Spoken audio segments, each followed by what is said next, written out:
누가 이렇게 비 오는 밤에 아기를 두고 간 거야? 산골 노처녀 순덕은 약초를 캐러 왔다가 산속 나무 밑에서 아기를 주었습니다. 아기는 비를 맞아 온몸이 차갑게 식고 입술이 퍼렇게 질려 있었습니다. 그런데 이 아이 보통 아이가 아니었습니다. 민우야, 너 어떻게 하는 거야? 누가 가르쳐 줬어? 그냥 알아보면 알아.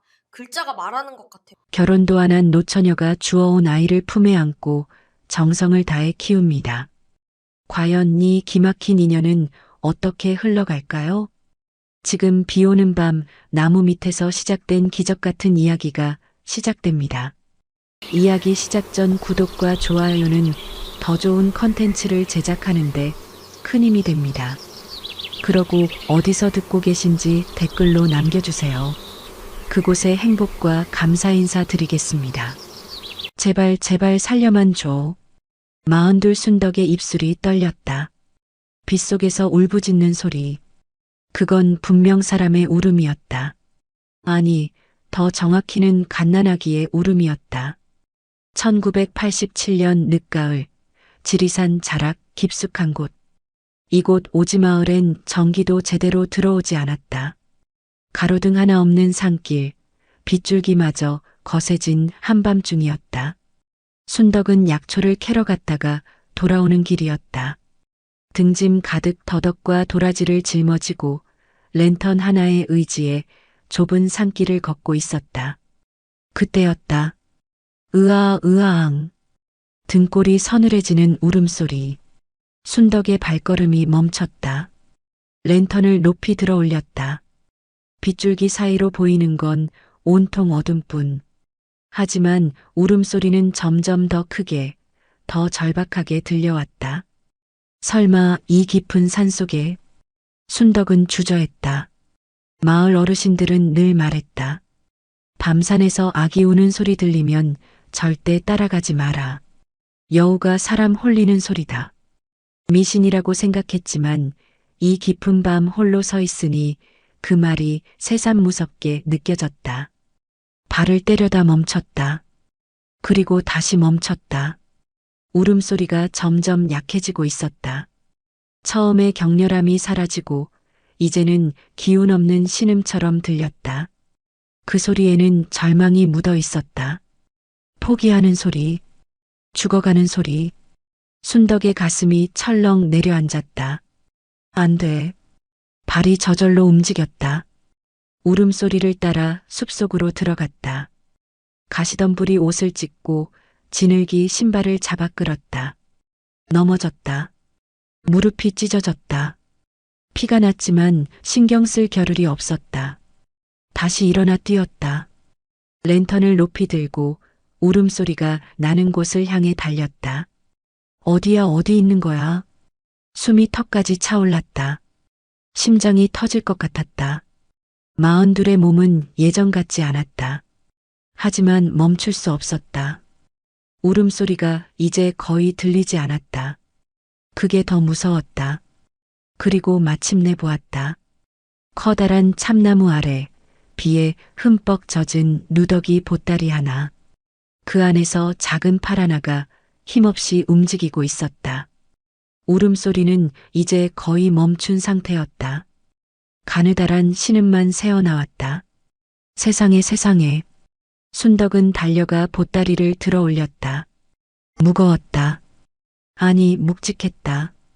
생명의 무게였다. 떨리는 손으로 젖은 천을 걷어냈다. 핑크빛 살결, 작게 움직이는 입술, 꽉 감은 눈에서 눈물이 흘러내리고 있었다. 갓난아기였다. 아마도 태어난 지 채 한 달도 안 된 것 같았다. 누가 이런 짓을. 순덕의 목소리가 떨렸다. 분노였다. 슬픔이었다. 그리고 무엇보다 안타까움이었다. 아기는 온몸이 차갑게 식어 있었다. 입술은 퍼렇게 질려 있었고 작은 손가락들은 얼어붙어 있었다.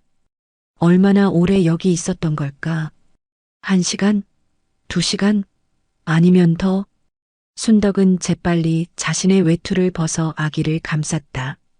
그리고 품에 꼭 안았다. 자신의 체온으로 아기를 녹이기 시작했다. 빗속에 서서 한참을 그렇게 서 있었다. 그 순간 기적이 일어났다. 아기의 울음이 잦아들었다. 아니, 완전히 멈췄다. 작은 몸이 순덕의 품에 폭 안겼다. 마치 이곳이 맞아, 여기가 내가 있어야 할 곳이야 라고 말하는 것처럼. 순덕은 그 순간을 평생 잊을 수 없었다. 울음이 멈춘 그 순간, 작은 생명이 자신을 믿고 안긴 그 순간, 아기의 작은 심장 박동이 느껴졌다. 약하지만 분명히 살아있었다. 규칙적으로 뛰고 있었다. 살고 싶어 하고 있었다. 주변을 둘러봤다. 아무도 없었다. 발자국 하나 보이지 않았다. 빗물이 모든 흔적을 지워버린 것이다. 소리쳐 불러봤다. 여기 누구 없어요. 아기 잃어버린 분 없어요.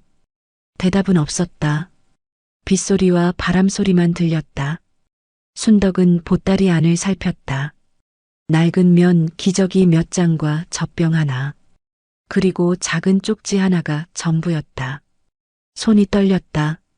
랜턴 불빛 아래 쪽지를 펼쳤다. 빗물에 번진 글씨, 서툰 필체, 간신히 알아볼 수 있었다. 제발 살려주세요. 이 아이만은 살려주세요. 미안해. 정말 미안해. 엄마가 못나서, 엄마가 형편이 안 돼서 미안해. 글씨가 후반부로 갈수록 흐려져 있었다. 눈물에 젖어 번진 것이다. 쪽지를 쓴 사람의 눈물. 아기를 버리고 간 그 사람의 눈물.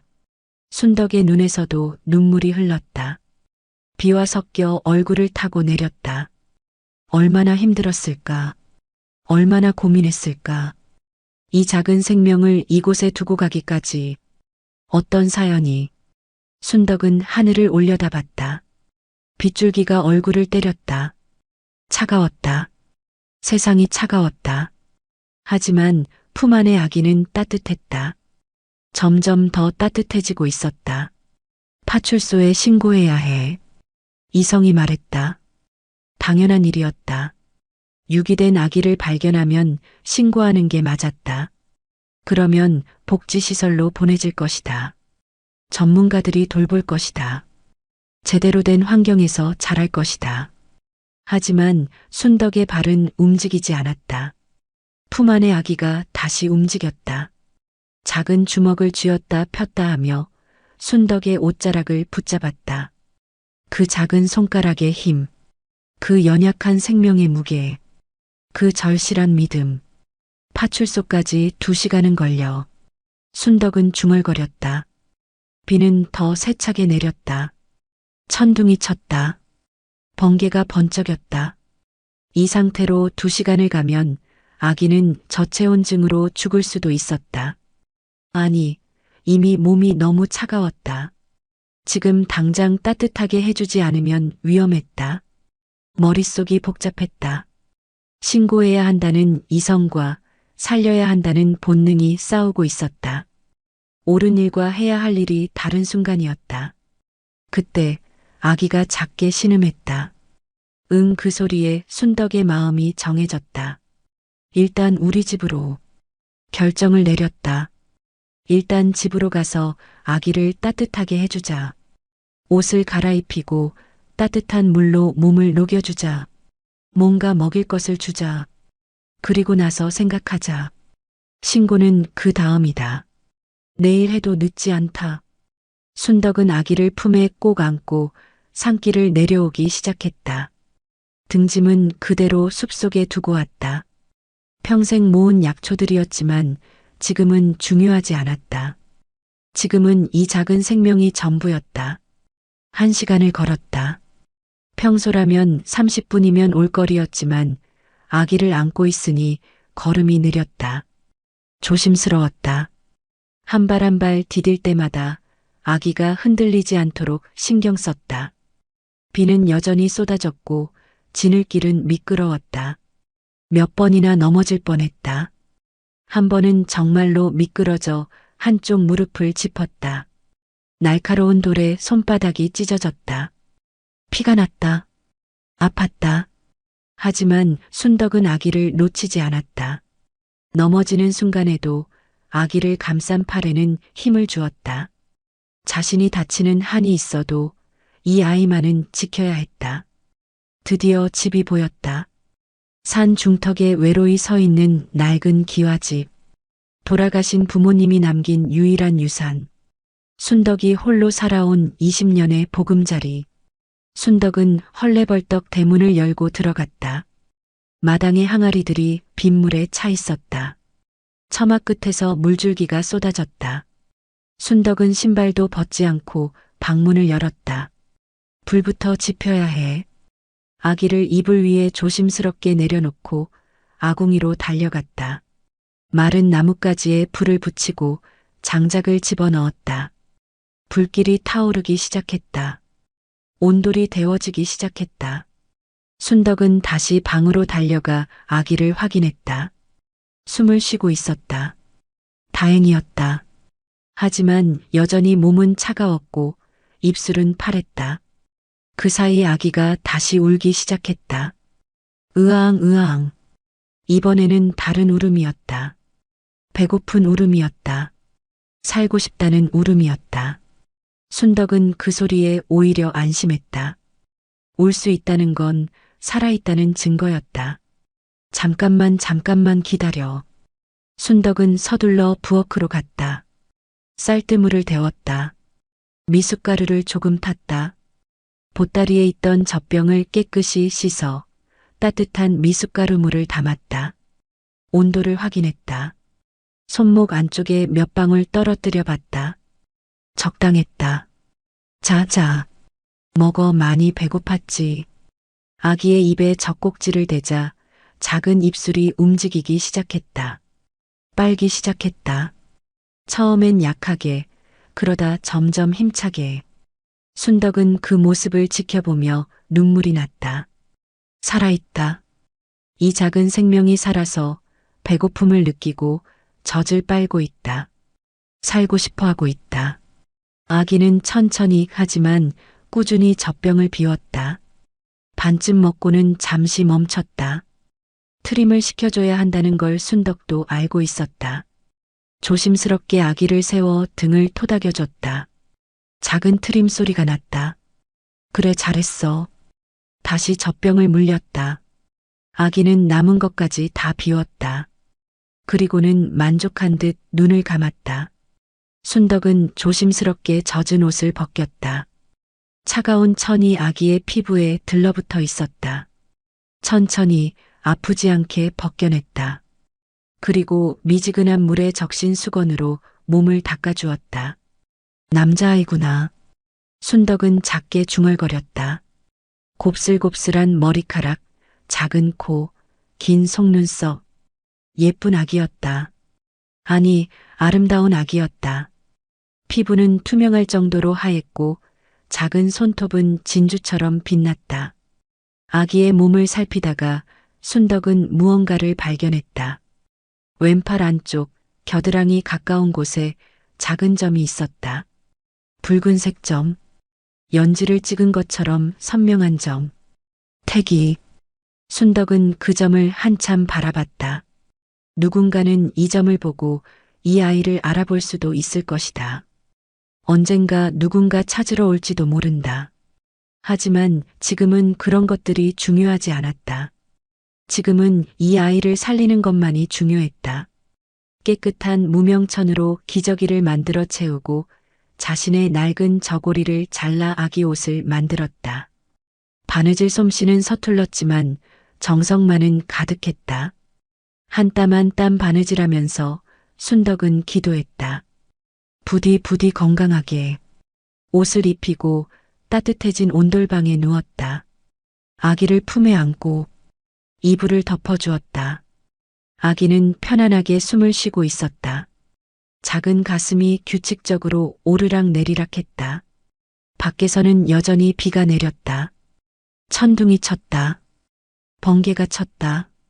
하지만 이 방 안은 따뜻했다. 아궁이의 불기운이 온도를 데웠고 순덕의 체온이 아기를 감싸고 있었다. 내일 파출소에 가야지. 순덕은 스스로에게 다짐했다. 내일 아침이 되면 이 아기를 파출소에 데려가야 한다. 그게 맞는 일이다. 자신은 42의 노처녀. 평생 혼자 살아온 사람. 아기를 키울 능력도 자격도 없다. 돈도 없고 집도 낡았고 마을 사람들의 시선도 따갑다. 하지만 품 안의 아기가 작게 움직였다. 작은 손이 순덕의 손가락을 잡았다. 꼭 쥐었다. 놓지 않겠다는 듯이. 순덕의 가슴이 무너져 내렸다. 잠깐만 며칠만이면 돼. 순덕은 아기의 머리를 쓰다듬었다. 보드라운 머리카락, 따뜻한 체온, 작은 숨소리. 건강해질 때까지만 그리고 보내줄게. 그렇게 스스로를 설득했다. 며칠만 돌보자. 아기가 건강을 되찾을 때까지만. 열흘이면 될 것이다. 아니, 일주일이면 충분할 것이다. 그리고 나서 신고하자. 그때는 미련 없이 보낼 수 있을 것이다. 그게 순덕이 할 수 있는 최선이었다. 아니, 그렇게 믿고 싶었다. 밤은 깊어갔다. 빗소리가 점점 잦아들었다. 순덕은 잠들지 못하고 아기의 숨소리만 듣고 있었다. 규칙적인 숨소리. 작지만 힘찬 숨소리. 살아있다는 소리. 그 숨소리가 자신의 심장 박동과 같은 리듬으로 뛰고 있다는 걸 순덕은 느끼고 있었다. 이 밤이 자신의 인생을 완전히 바꿀 밤이라는 것도 이미 알고 있었다. 며칠만, 정말 며칠만. 순덕은 마지막으로 중얼거리고 아기를 더 꼭 안았다. 그 며칠이 평생이 될 줄도 모른 채 오늘은 꼭 가야 해. 순덕은 새벽부터 같은 말을 되뇌고 있었다. 아기를 발견한 지 벌써 일주일째. 매일 아침 오늘은 파출소에 가야지 다짐했지만 해가 지면 또 내일로 미뤘다. 처음 이틀은 핑계가 있었다. 아기의 열이 내리지 않았다. 밤새 보챘다. 몸이 너무 약했다. 이 상태로 데려가면 안 돼. 조금만 더 회복시키고. 사흘째부터는 핑계가 바뀌었다. 비가 와서, 날이 추워서, 마을에 사람이 많아서. 그리고 이제 일주일째. 순덕은 아기를 내려다봤다. 일주일 사이 아기는 놀랍도록 달라져 있었다. 처음 발견했을 때의 창백하고 축 늘어진 모습은 온데간데 없었다. 이제는 볼에 핑크빛이 돌았고 작은 팔다리를 힘차게 움직였다. 젖을 먹을 때는 젖병을 두 손으로 붙잡으려 했고 순덕의 얼굴을 보면 방긋 웃었다. 이제 건강해졌어. 순덕의 목소리가 떨렸다. 그렇다. 이제는 핑계가 없었다. 아기는 건강했다. 파출소에 데려가도 아무 문제 없을 만큼. 순덕은 천천히 아기를 안아 올렸다. 무거워졌다. 일주일 사이 제법 살이 올랐다. 순덕이 정성껏 쌀뜨물과 미숫가루를 먹인 덕분이었다. 가자, 이제 가야 해. 배낭을 챙겼다. 아기 옷 몇 벌, 기저귀, 젖병. 그리고 발견했을 때의 쪽지. 모든 걸 담았다. 손이 떨렸다. 문을 나섰다. 아침 햇살이 눈부셨다. 일주일 만에 맞는 맑은 날이었다. 순덕은 아기를 업고 산길을 내려가기 시작했다. 발걸음이 무겁기만 했다. 괜찮아, 파출소 사람들이 잘 돌봐줄 거야. 스스로를 다독였다. 아기는 좋은 시설로 갈 것이다. 따뜻한 방, 충분한 음식, 전문적인 보살핌. 순덕이 줄 수 없는 것들. 자신보다 훨씬 나은 환경. 하지만 발걸음은 점점 느려졌다. 등에 업힌 아기가 순덕의 목덜미에 얼굴을 비볐다. 따뜻했다. 보드라웠다. 그리고 믿음직스러웠다. 아기는 순덕을 완전히 믿고 있었다. 아기가 작은 소리를 냈다. 기분 좋은 소리였다. 순덕의 등에서 편안함을 느끼고 있다는 소리였다. 순덕의 눈에서 눈물이 흘렀다. 1시간을 걸었다. 마을 어귀가 보였다. 파출소까지는 이제 30분. 순덕은 큰 느티나무 아래 멈춰 섰다. 잠깐만 쉬자. 아기를 내려안았다. 아기는 순덕을 올려다보며 방긋 웃었다. 이가 하나도 없는 잇몸을 드러내며 순덕은 그 웃음에 가슴이 찢어지는 것 같았다. 너는 모르지. 순덕은 아기의 볼을 어루만졌다. 지금 엄마가 너를 버리러 가는 거라는 걸. 그 순간이었다. 어이구, 순덕이 아닌가. 뒤에서 목소리가 들렸다. 순덕은 화들짝 놀라 돌아봤다. 마을 이장 박서방이 지게를 지고 걸어오고 있었다. 아니, 그 아기는 뭔가. 순덕이 내가 아기를? 박서방의 눈이 휘둥그레졌다. 순덕은 입술을 깨물었다. 뭐라 대답해야 할까? 진실을 말해야 할까? 아, 이건. 허허, 세상에. 우리 순덕이가 숨기고 키운 개로구만. 아버지가 누군가? 혹시 읍내 그 총각? 박서방이 픽픽 웃었다. 순덕은 고개를 저었다. 아니에요, 이 아이는. 그래, 말 안 해도 돼. 요즘 세상에 혼자 키우는 사람도 많아. 대단해. 박서방은 그렇게 말하고는 지게를 지고 가버렸다. 순덕은 그 뒷모습을 멍하니 바라봤다. 오해였다. 자신이 낳은 아이로 오해한 것이다. 순덕은 황급히 박서방을 불러 세워야 했다. 오해를 풀어야 했다. 하지만 입이 떨어지지 않았다. 이장님. 목소리가 나왔을 때는 이미 박서방은 모퉁이를 돌아 사라진 후였다. 순덕은 주저앉았다. 아기를 무릎에 앉히고 한참을 그렇게 있었다. 해가 중천에 떴다. 점심때가 다 되어가고 있었다. 파출소는 점심시간에 문을 닫는다. 가려면 지금 가야 했다. 하지만 순덕은 일어나지 못했다. 머릿속이 복잡했다. 박서방이 오해한 것처럼 마을 사람들도 모두 오해할 것이다. 순덕이가 애를 낳았다더라. 소문이 퍼질 것이다. 그럼 어떻게 되는 걸까? 아기를 파출소에 맡기면 사람들은 뭐라고 할까? 애를 낳고도 버렸다더라. 더 나쁜 소문이 될 것이다. 아니야, 진실을 말하면 돼. 순덕은 중얼거렸다. 사실대로 말하면 된다. 산에서 주웠다고. 유기된 아기를 발견했다고. 하지만 그럼 또 어떻게 되는 걸까? 일주일이나 신고 안 하고 키웠다더라. 불법이다. 유기 아동을 발견하고도 신고하지 않았으니. 순덕의 머리가 아팠다. 으아. 아기가 배고프다는 신호를 보냈다. 입술을 쭈뼛거리며 젖을 찾았다. 순덕은 황급히 배낭에서 젖병을 꺼냈다. 아침에 준비해온 미숫가루물. 아직 미지근했다. 아기는 젖병을 받아들고 쪽쪽 빨기 시작했다. 순덕은 그 모습을 지켜봤다. 얼마나 평화로운 얼굴인가. 세상 근심 없는 얼굴. 너는 행복하지? 순덕이 물었다. 아기는 대답 대신 더 열심히 젖을 빨았다. 작은 손으로 젖병을 붙잡고 두 눈을 지그시 감고 순덕은 주변을 둘러봤다. 느티나무 그늘 아래 바람이 불면 나뭇잎이 바스락거렸다. 새들이 지저귀고 개울물 소리가 들렸다. 평화로운 오후였다.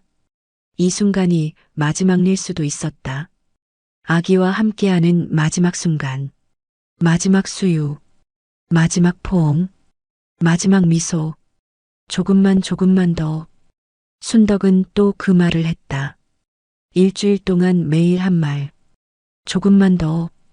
젖병을 다 비운 아기가 트림을 했다. 순덕은 등을 토닥여주고 아기를 다시 업었다.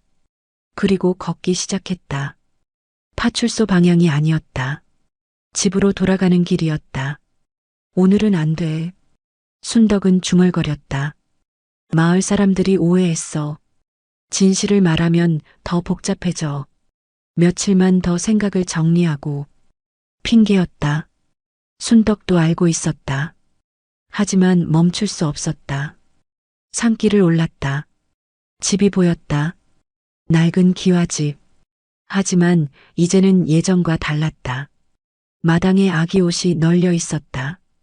처마 밑에는 젖병 소독하는 솥이 놓여 있었다. 집이 살아 있었다. 20년 동안 죽어 있던 집이 일주일 만에 살아났다.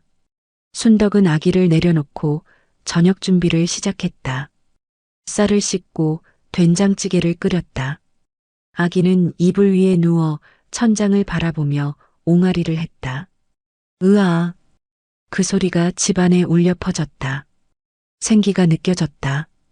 온기가 느껴졌다. 저녁을 먹고 아기를 씻겼다. 미지근한 물에 조심스럽게 담갔다. 아기는 물을 좋아했다. 작은 발로 물장구를 쳤다. 순덕은 웃었다. 일주일 만에 처음 보는 순덕의 웃음이었다. 넌 참 예쁘다. 순덕은 아기의 머리를 감겼다. 보드라운 머리카락에 비누 거품을 냈다. 아기는 눈을 꼭 감고 가만히 있었다. 순덕을 믿고 있었다. 목욕을 마치고 깨끗한 옷을 입혔다. 순덕이 직접 바느질한 옷. 서툴지만 정성이 가득한 옷. 아기에게 딱 맞았다. 이제 자자. 아기를 재우고 순덕은 마루에 나와 앉았다. 별이 쏟아질 듯 많았다. 달은 보름달이 가까워지고 있었다. 나 뭐 하는 거지? 순덕은 자책했다. 오늘도 못 갔다. 또 내일로 미뤘다. 이러다가 언제 보내나? 하지만 마음 한구석에서는 알고 있었다. 벌써 늦었다는 것을. 일주일이면 충분했다. 정이 들기에, 사랑하기에, 놓을 수 없게 되기에. 내일은 정말. 그때였다. 으앙. 안에서 아기 우는 소리가 들렸다. 순덕은 벌떡 일어나 방으로 뛰어갔다. 아기가 이불을 차고 울고 있었다. 악몽을 꾼 것 같았다. 괜찮아. 순덕은 아기를 안아 올렸다. 등을 토닥였다. 엄마 여기 있어. 엄마가 여기 있어. 그 순간 순덕은 자신이 한 말을 깨달았다. 엄마. 자신을 엄마라고 불렀다. 아기가 울음을 그쳤다. 순덕의 품에 폭 안겨 다시 잠들었다. 순덕은 아기를 안은 채 그대로 주저앉았다. 나는 엄마가 아닌데. 눈물이 흘렀다. 나는 그냥 주운 사람인데. 하지만 가슴이 말했다. 아니야. 너는 이미 엄마야. 일주일 동안 밤새 깨어 기저귀를 갈았다. 젖을 먹였다. 울음을 달랬다. 옷을 지었다. 목욕시켰다. 노래를 불렀다. 그게 엄마가 아니면 뭔가. 하지만 나는. 순덕은 현실을 떠올렸다. 42의 나이. 산골의 가난한 집. 마을 사람들의 시선. 아기의 진짜 가족. 나는 자격이 없어. 그렇게 중얼거리면서도 아기를 놓을 수 없었다. 더 꼭 안았다. 더 가까이 끌어안았다. 밤이 깊어갔다. 순덕은 잠들지 못하고 아기를 안은 채 앉아 있었다. 선택의 기로에 서 있었다. 파출소에 가는 것. 그것이 옳은 일이라는 걸 알고 있었다. 법적으로도 도덕적으로도 아기를 위해서도. 하지만 가슴은 다른 말을 했다. 이 아이는 내 아이야. 내가 살렸어. 내가 키워야 해. 내일. 순덕은 마지막으로 중얼거렸다. 내일 다시 생각하자. 하지만 둘 다 알고 있었다. 순덕의 이성도 가슴도. 내일도 오늘과 같으리라는 것을. 그리고 모레도 글피도. 이미 선택은 끝났다. 돌아갈 수 없는 선택. 순덕은 아기를 품에 안은 채 조용히 눈을 감았다. 미안해. 누구에게 하는 말인지 몰랐다. 아기에게? 아기의 진짜 엄마에게? 아니면 자신에게? 정말 미안해. 하지만 놓을 수는 없었다. 그날 밤 순덕은 결심했다. 신고는 하지 않기로. 이 아이를 키우기로. 무슨 일이 있어도 이 아이를 지키기로. 옳은 선택인지는 몰랐다. 하지만 유일한 선택이었다. 가슴이 시키는 선택이었다. 새벽이 밝아왔다. 순덕은 아기를 내려다보며 조용히 속삭였다. 잘 자라, 우리 아가. 우리 아가.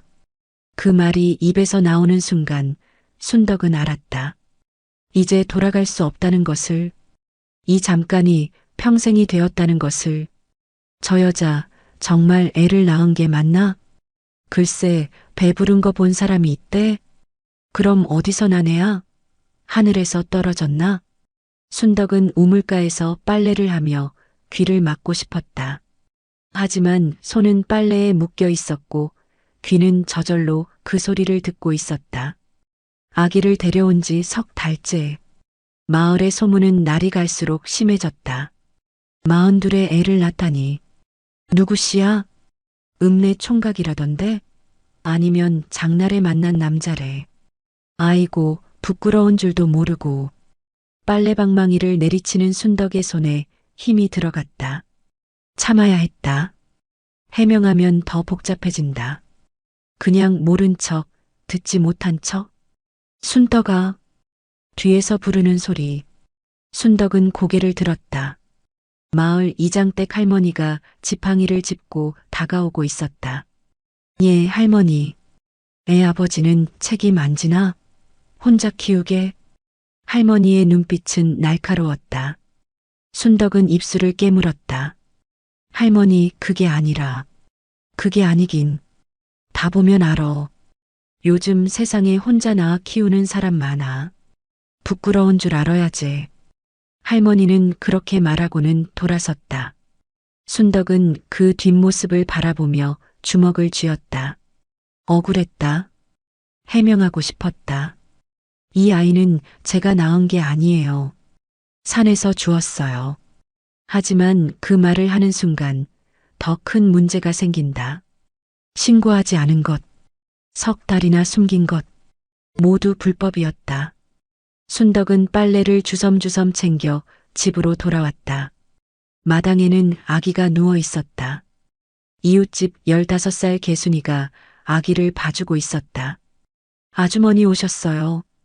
개순이가 반갑게 웃었다. 순덕은 가까스로 미소를 지었다. 고마워, 개순아. 우리 아기 잘 있었어? 네. 방금 전 먹고 자고 있어요. 개순이는 순덕과 달랐다. 아기를 보는 눈빛이 따뜻했다. 아주머니, 이 아기 정말 예뻐요. 인형 같아요. 순덕은 개순이의 머리를 쓰다듬었다. 그래, 고마워. 개순이가 돌아가고 순덕은 아기를 안아 올렸다. 석 달 사이 아기는 많이 자랐다. 처음 발견했을 때보다 2배는 무거워졌다. 볼은 통통하고 팔다리는 포동포동했다. 우리 아가 많이 컸네. 순덕은 아기에게 미소 지었다. 아기도 순덕을 보며 방긋 웃었다. 침을 흘리며 작은 손을 뻗어 순덕의 얼굴을 만졌다. 엄마. 순덕의 가슴이 뭉클했다. 아기는 아직 말을 못했지만 순덕을 엄마로 알고 있었다. 순덕의 목소리를 듣고 순덕의 품에서 가장 편안해했다. 하지만 현실은 냉혹했다. 순덕아, 쌀 좀 꿔줄 수 있나? 대문 밖에서 목소리가 들렸다. 이웃집 아주머니였다. 순덕은 아기를 내려놓고 나갔다. 쌀이요? 응. 우리 집 떨어져서 한 대만. 순덕은 망설였다. 쌀독을 열어봤다. 바닥이 보였다. 자신도 며칠치밖에 안 남았다. 저도 거의 없어서요. 아, 그래. 그럼 됐어. 아주머니는 돌아서면서 작게 중얼거렸다. 애 하나 먹이느라 자기도 굶는구만. 그 말이 순덕의 귀에 꽂혔다. 사실이었다. 순덕은 요즘 하루 2끼를 먹었다. 아기 분유 쌀 돈을 아끼려고. 분유. 그게 가장 큰 문제였다. 처음 한 달은 쌀뜨물과 미숫가루로 버텼다. 하지만 아기가 자랄수록 그것만으로는 부족했다. 읍내 약국에서 분유를 사야 했다. 한 통에 5,000원. 순덕의 한 달 수입이 3만 원이었다. 약초를 캐서 장에 내다 팔아버는 돈. 그중 절반이 분유값으로 나갔다. 쌀은? 반찬은? 기저귀는? 순덕은 악착같이 아껴 썼다. 밥은 죽으로 먹었다. 반찬은 장아찌와 된장으로 버텼다. 기저귀는 헌천을 찢어 빨아쓰고 또 빨아쓰고 손은 거칠어졌다. 빨래를 하루에도 몇 번씩 했다. 겨울 찬물에 손이 터고 갈라졌다. 피가 났지만 쉴 수 없었다. 엄마가 약한 것 같지? 순덕은 아기에게 말했다. 아기는 알아듣지 못하고 방글방글 웃었다. 순덕은 그 웃음을 보며 힘을 냈다. 그래도 엄마는 괜찮아. 너만 잘 크면 돼. 새벽같이 일어나 산에 갔다. 등에 아기를 업고 약초를 캤다. 더덕, 도라지, 고사리. 무거운 짐을 지고 산을 내려왔다. 아기는 순덕의 등에서 잠들어 있었다. 순덕은 조심조심 걸었다. 아기가 깨지 않도록, 흔들리지 않도록. 순덕이 산길에서 마을 아저씨를 만났다. 나무를 하러 가는 길인 듯 했다. 아이고, 애 업고 산에 다니면 어떡해. 애 떨어뜨리면 큰일 나. 괜찮아요. 조심할게요. 애 아버지는 뭐하나? 돈 한 푼 안 보내나? 순덕은 대답 대신 고개를 숙이고 지나쳤다. 아저씨는 뒤에서 중얼거렸다. 불쌍한 것 혼자 고생이구만. 불쌍하다는 말. 순덕은 그 말이 가장 싫었다. 불쌍한 게 아니었다. 행복했다. 힘들어도 가난해도 행복했다. 아기가 있어서 집에 돌아와 장에 내다 팔 약초를 다듬었다. 흙을 털고 잔뿌리를 정리하고 예쁘게 묶었다. 밤늦도록 작업했다. 으앙으앙. 아기가 울었다. 배고픈 울음. 순덕은 황급히 손을 씻고 분유를 탔다. 따뜻한 물에 분유가루를 넣고 흔들었다.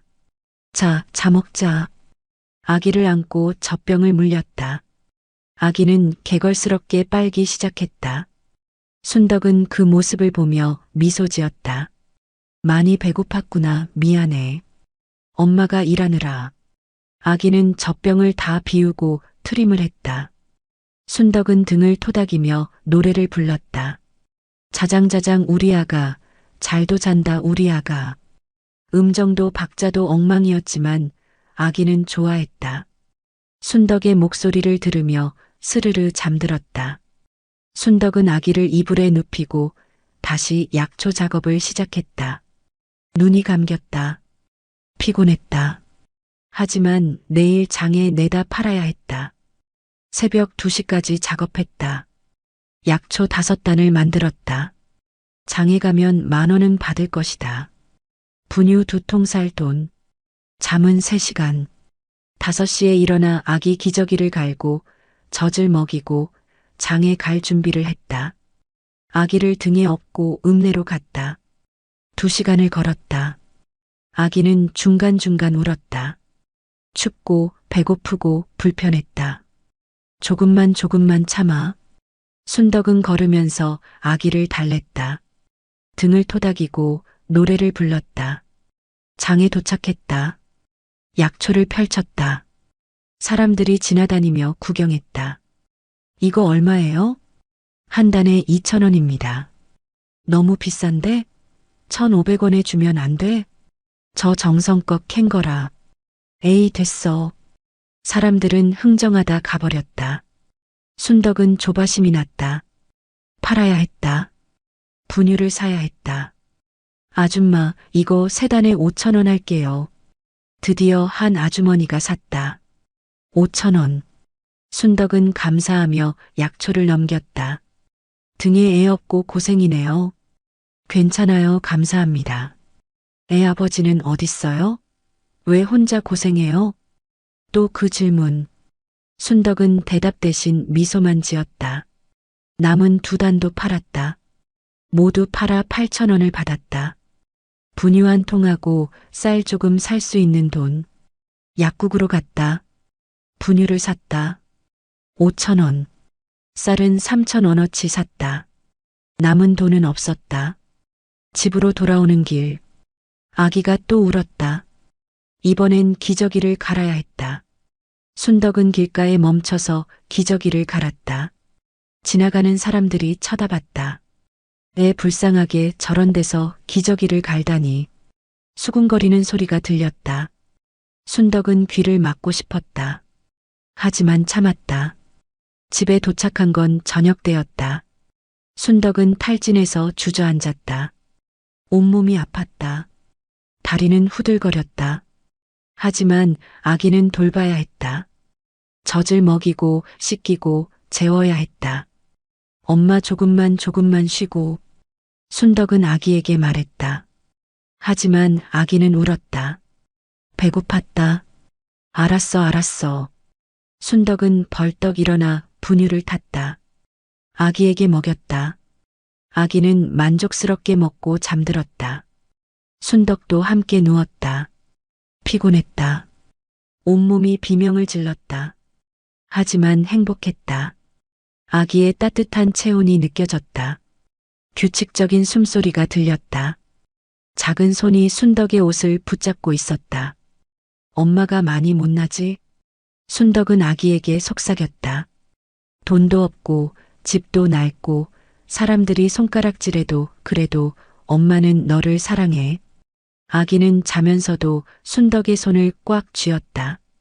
순덕은 그 작은 손을 바라보며 눈물을 흘렸다. 미안해, 더 좋은 엄마 못 돼서. 하지만 아기는 행복해 보였다. 순덕의 품에서, 순덕의 사랑 속에서. 그게 전부였다. 돈이 없어도, 집이 낡아도, 사람들이 뭐라 해도 아기가 웃으면 됐다. 아기가 건강하면 됐다. 아기가 사랑받고 있다고 느끼면 됐다. 우리 이렇게 살자. 순덕은 아기를 꼭 안았다. 힘들어도 가난해도 손가락질 받아도 우리 함께 이겨내자. 밤이 깊어갔다. 산골집은 추웠다. 하지만 이불 속은 따뜻했다. 순덕과 아기의 체온으로. 그리고 무엇보다 사랑으로. 엄마가 지켜줄게. 순덕은 마지막으로 속삭이고 눈을 감았다. 세상이 뭐라 해도 엄마는 너를 지켜줄게. 그날 밤 순덕은 꿈을 꿨다. 아기가 자라서 학교에 가는 꿈. 아기가 웃으며 엄마 하고 부르는 꿈. 가난해도 힘들어도 행복한 꿈. 새벽이 밝았다. 또 하루가 시작됐다. 힘든 하루. 가난한 하루. 하지만 사랑이 가득한 하루. 순덕은 아기에게 미소 지으며 속삭였다. 좋은 아침, 우리 아가. 그리고 다시 하루를 버텼다. 손가락질 속에서도 엄마로서. 엄마, 이거 뭐라고 써 있어? 5살 민우가 신문지를 가리켰다. 순덕은 깜짝 놀라 돌아봤다. 민우야, 그건 어려운 거야. 아니야. 나 알아. 여기 대통령이라고 써 있어. 그리고 여기는 경제. 이건 국회의원이고. 순덕의 입이 벌어졌다. 민우에게 한글을 가르친 적이 없었다. 그런데 어떻게 신문을 읽는 거지? 그것도 어려운 한자어까지. 민우야, 너 어떻게 아는 거야? 누가 가르쳐줬어? 그냥 알아. 보면 알아. 글자가 말하는 것 같아. 민우는 태연하게 대답했다. 5살 아이의 대답이라고 믿기지 않았다. 순덕은 신문을 집어들었다. 손이 떨렸다. 민우를 시험해보고 싶었다. 그럼 여기는? 물가 상승률 5% 돌파. 엄마, 물건값이 많이 올랐나 봐. 순덕은 주저앉을 뻔했다. 민우는 읽는 것뿐 아니라 이해까지 하고 있었다. 아기를 데려온 지 벌써 5년. 순덕은 민우를 키우며 매일 놀라움의 연속이었다. 2돌 때부터 조금씩 이상했다. 다른 아이들은 겨우 엄마 아빠 맘마할 때 민우는 완전한 문장으로 말했다. 엄마, 오늘 하늘에 구름이 많네. 비 올 것 같아. 빨래 걷어야 하지 않아? 순덕은 처음에 귀를 의심했다. 2살 아이의 입에서 나온 말이라고는 믿어지지 않았다. 3살 때는 더 심해졌다. 마을 어른들이 하는 복잡한 이야기도 다 이해했다. 한 번 들은 것은 절대 잊지 않았다. 엄마, 저번 주에 이장 할아버지가 말씀하신 거 기억나? 논에 물 대는 거 순서 정하기로 했잖아. 우리 집은 3번째 순서였어. 순덕은 그 말을 까맣게 잊고 있었는데 민우는 또렷이 기억하고 있었다. 날짜까지 정확하게. 4살 때는 길을 외우기 시작했다. 읍내에 단 한 번만 가면 그 길을 완벽하게 기억했다. 엄마, 저기 모퉁이 돌면 약국 나와. 빨간 지붕 있는 집. 그 다음 큰 느티나무 있는 데서 오른쪽으로 가면 시장이야. 시장 입구에 과일 파는 아저씨 있고 그 옆에 생선 파는 곳 있어. 한 번 본 길을 절대 잊지 않았다. 마치 머릿속에 정밀한 지도가 그려진 것처럼. 심지어 건물의 색깔, 간판의 모양까지 기억했다. 그리고 지금 5살에 신문을 읽고 있었다. 누가 가르쳐 주지도 않았는데. 민우야. 순덕은 아이를 무릎에 앉혔다. 심장이 두근거렸다. 너 정말 아무도 안 가르쳐 줬어? 마을 아이들이나 개순이 누나가? 아무도 안 가르쳐 줬어. 그냥 글자를 보면 무슨 뜻인지 알아. 마치 그림을 보는 것처럼. 그림은 봐도 무슨 뜻인지 알잖아. 글자도 그래. 순덕은 등골이 서늘해졌다. 이건 보통이 아니었다. 신동이라는 말로도 부족했다. 민우야, 엄마가 중요한 걸 물어볼 게 있어. 응, 엄마. 순덕은 숨을 깊이 들이쉬었다. 그동안 묻지 못했던 질문. 두려워서 피했던 질문. 너 혹시 여기 오기 전 기억나? 엄마를 만나기 전? 민우는 잠시 생각하더니 천천히 고개를 끄덕였다. 응, 조금. 순덕의 심장이 쿵 내려앉았다. 손이 차갑게 식었다. 뭐가 기억나는데? 큰 집. 아주 큰 하얀 집. 정원에 분수가 있었어. 물이 하늘 높이 올라갔어. 순덕은 입술을 깨물었다. 부잣집이다. 아주 큰 부잣집. 그리고 아저씨들이 많았어. 다들 검은 옷 입고 나를 조심조심 안아주려고 했어. 근데 한 아저씨는 항상 무서운 얼굴이었어. 무서운 얼굴? 응. 웃지 않았어. 나를 보면 한숨 쉬었어. 순덕의 가슴이 아팠다. 갓난아기를 보고 한숨을 쉬다니. 그리고 또 민우는 눈을 감았다. 기억을 더듬는 것 같았다. 여자 사람도 있었어. 나를 안고 울었어. 많이 울었어. 그게 엄마였을까? 잘 모르겠어. 얼굴이 잘 안 보여. 근데 따뜻했어. 냄새가 좋았어. 순덕은 숨이 막혔다. 민우를 버린 사람.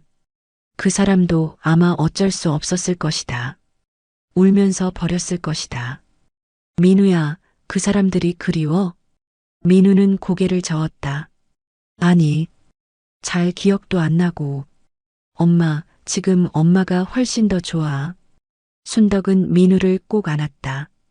눈물이 날 것 같았다. 정말, 정말 엄마가 더 좋아? 응, 지금 엄마는 나한테 매일 웃어줘. 안아줘. 뽀뽀해줘. 그리고 따뜻해. 엄마 품이 제일 좋아. 순덕은 더 이상 참을 수 없었다. 눈물이 주르륵 흘러내렸다. 엄마 왜 울어? 내가 잘못했어? 아니야, 아니야. 민우는 잘못 없어. 엄마가 그냥 민우가 너무 예뻐서, 너무 사랑스러워서. 민우는 자신의 작은 손으로 순덕의 눈물을 닦아주었다. 5살 아이의 손길이었지만 어른처럼 다정하고 조심스러웠다. 엄마, 울지 마. 나 여기 있을게. 엄마랑 계속 있을게. 엄마 떠나지 않을 거야.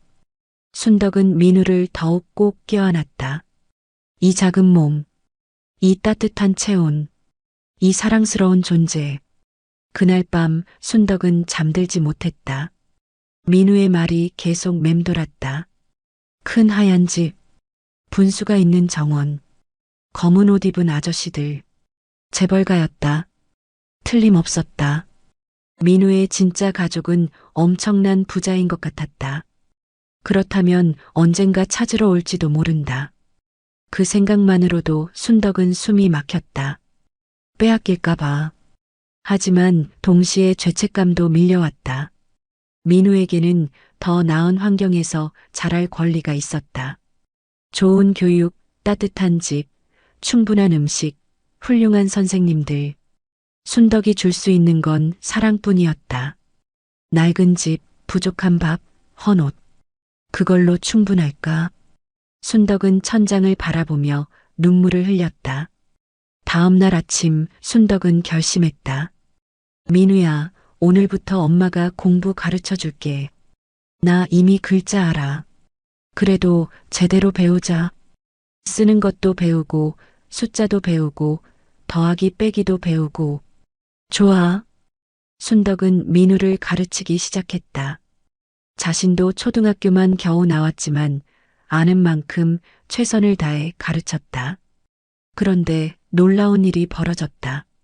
민우는 하루 만에 한글을 완벽히 익혔다. 쓰기까지.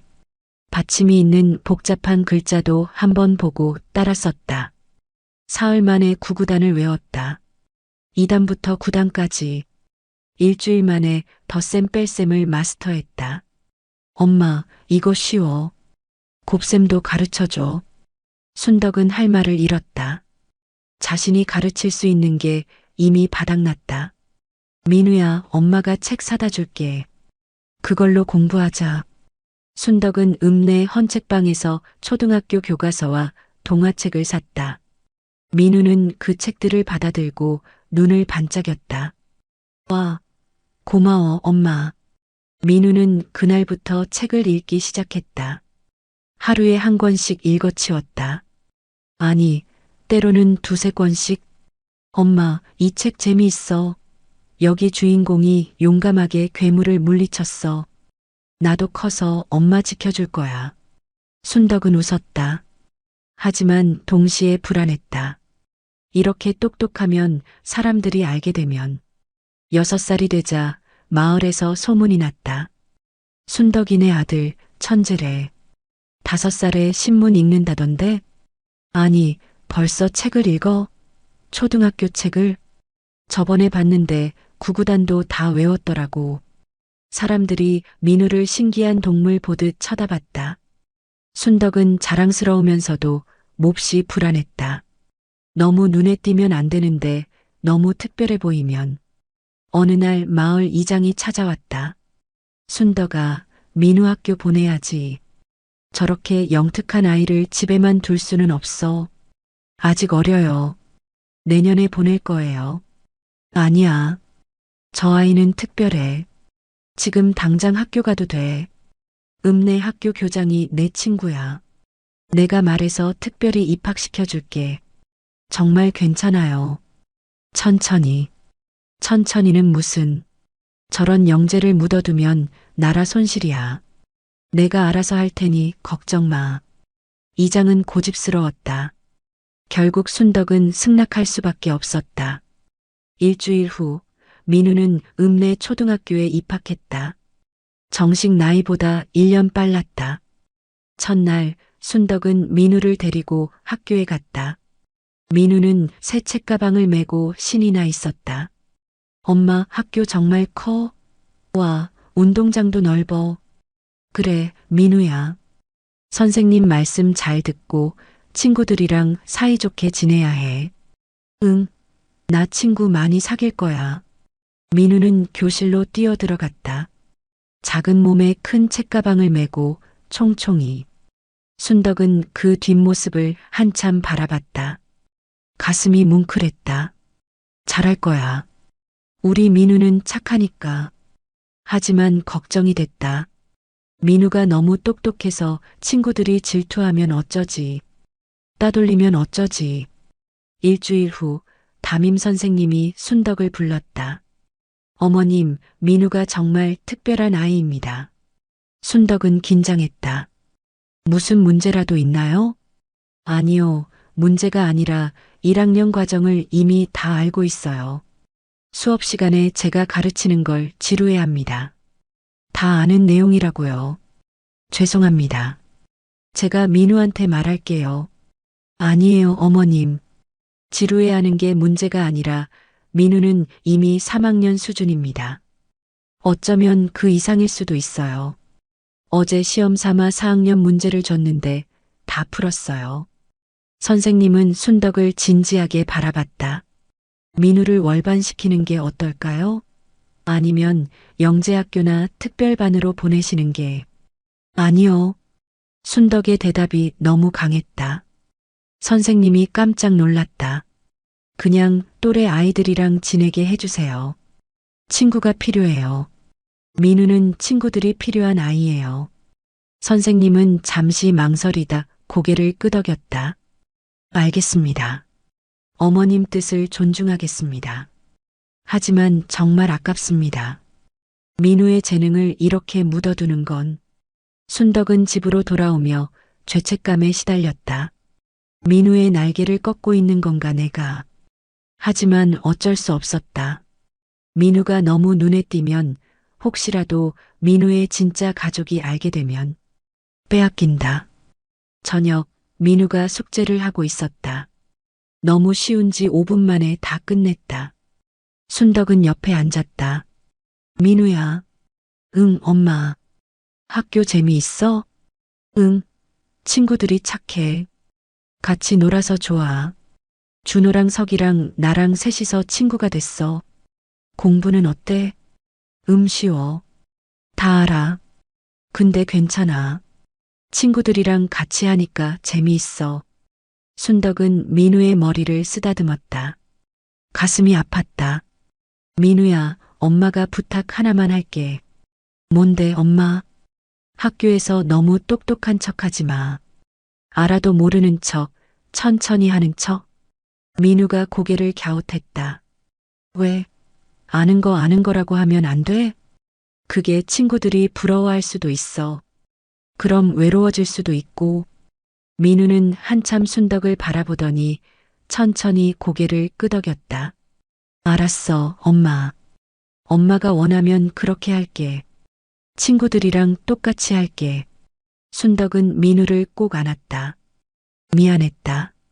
너무 미안했다. 민우의 재능을 숨기라고 하다니. 빛나야 할 아이를 어둠 속에 가두다니. 하지만 어쩔 수 없었다. 민우를 지키기 위해서는. 그날 밤 민우가 잠들고 나서 순덕은 민우의 얼굴을 한참 바라봤다. 평화로운 얼굴. 천사 같은 얼굴. 미안해, 민우야. 순덕은 속삭였다. 엄마가 너의 날개를 꺾고 있는 것 같아. 너는 하늘 높이 날아야 하는데 엄마가 붙잡고 있어.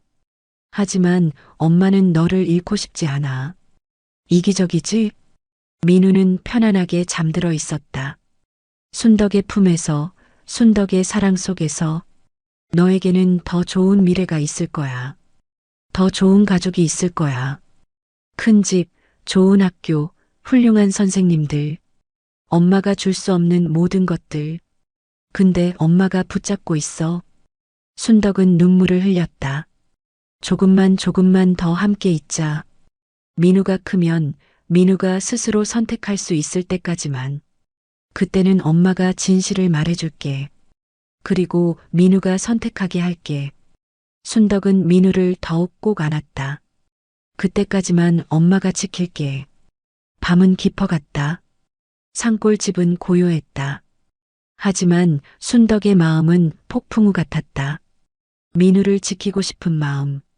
민우에게 더 나은 삶을 주고 싶은 마음. 두 마음이 격렬하게 싸우고 있었다. 엄마. 민우가 작은 잠꼬대를 했다. 엄마 사랑해, 엄마가 제일 좋아. 순덕의 눈에서 눈물이 폭포처럼 쏟아졌다. 엄마도 세상에서 제일 사랑해. 민우야, 엄마의 전부야. 그리고 순덕은 결심했다. 언젠가는 진실을 말해야 한다. 민우가 자라면 선택할 수 있게 해줘야 한다. 하지만 지금은 아니다. 지금은 엄마가 지킨다. 새벽이 밝아왔다. 민우는 일어나 씻고 학교 갈 준비를 했다. 엄마, 나 학교 갔다 올게. 오늘 체육 시간이야.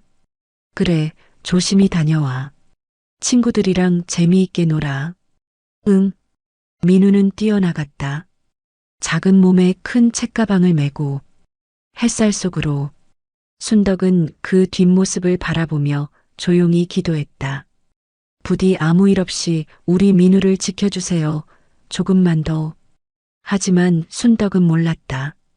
운명의 톱니바퀴가 이미 돌아가기 시작했다는 것을, 민우의 특별함이 누군가의 귀에 들어갔다는 것을, 그리고 곧 검은 승용차들이 이 조용한 산골 마을을 향해 달려오고 있다는 것을, 순덕의 평화로운 일상이 곧 산산조각 날 것이라는 것을, 민우와의 마지막 평화로운 시간이 이미 카운트다운에 들어갔다는 것을.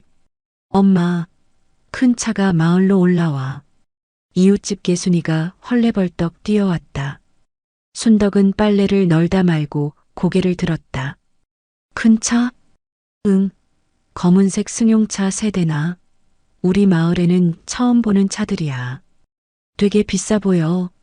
순덕의 심장이 철렁 내려앉았다. 검은 승용차. 민우가 말했던 그 기억. 검은 옷 입은 아저씨들. 지금 어디쯤? 마을 입구 지나서 이쪽으로 올라오고 있어. 곧 여기 도착할 거야. 순덕은 빨래를 집어던지고 집 안으로 뛰어들어갔다. 민우는 마루에서 책을 읽고 있었다. 민우야. 응, 엄마.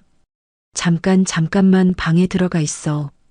엄마가 부를 때까지 나오지 마. 왜?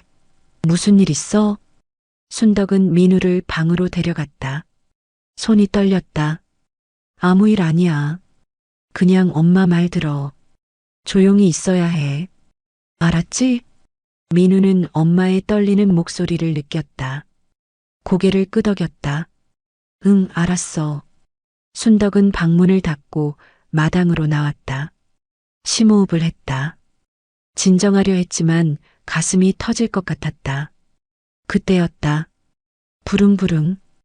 엔진 소리가 들렸다. 산골 마을에는 어울리지 않는 고급스러운 소리. 검은 승용차 3대가 좁은 마을길을 조심스럽게 올라왔다. 제네시스였다. 최신형. 마을 사람들이 하나둘 나와 구경했다. 저게 뭔가 재벌이라도 온 거 아냐? 우리 마을에 무슨 일로? 차들이 순덕의 집 앞에 멈췄다. 순덕은 숨이 막혔다. 다리가 후들거렸다. 하지만 꼿꼿이 섰다. 첫 번째 차 문이 열렸다. 정장을 입은 중년 남자가 내렸다. 50대 초반쯤 되어 보였다. 회색 양복에 금태 안경. 품위 있는 외모였다. 실례합니다. 이댁이 박순덕 씨 댁이 맞습니까? 남자의 목소리는 정중했다. 하지만 순덕은 그 정중함 뒤에 숨은 무게를 느꼈다. 네, 제가 박순덕입니다만. 저는 한성그룹 비서실의 강 비서라고 합니다. 강 비서는 명함을 내밀었다. 순덕은 떨리는 손으로 받았다. 한성그룹. 순덕도 TV에서 본 적 있었다. 대한민국에서 손꼽히는 재벌 그룹. 무슨 일로? 강 비서는 두 번째 차를 돌아봤다. 문이 열렸다. 흰머리의 노인이 내렸다. 칠수는 넘어 보였다. 하지만 눈빛은 날카로웠다. 값비싼 양복을 입었고 손에는 지팡이를 짚고 있었다. 위험이 느껴졌다. 회장님, 이쪽입니다. 강 비서가 노인을 부축했다. 노인은 지팡이를 짚으며 천천히 순덕에게 다가왔다. 순덕은 본능적으로 한 걸음 뒤로 물러섰다. 박순덕 씨. 노인이 입을 열었다. 목소리는 낮고 무거웠다. 저는 한성그룹 회장 한재혁입니다. 갑자기 찾아와 놀라셨을 겁니다. 순덕은 입술을 깨물었다. 한재혁? 재벌 중에 재벌. 신문에서 본 이름.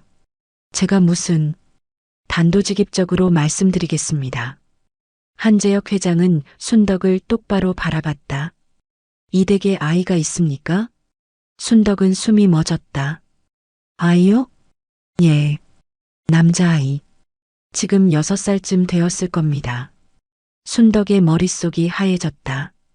왜 그걸? 그 아이를 보고 싶습니다. 한재혁 회장의 목소리는 단호했다.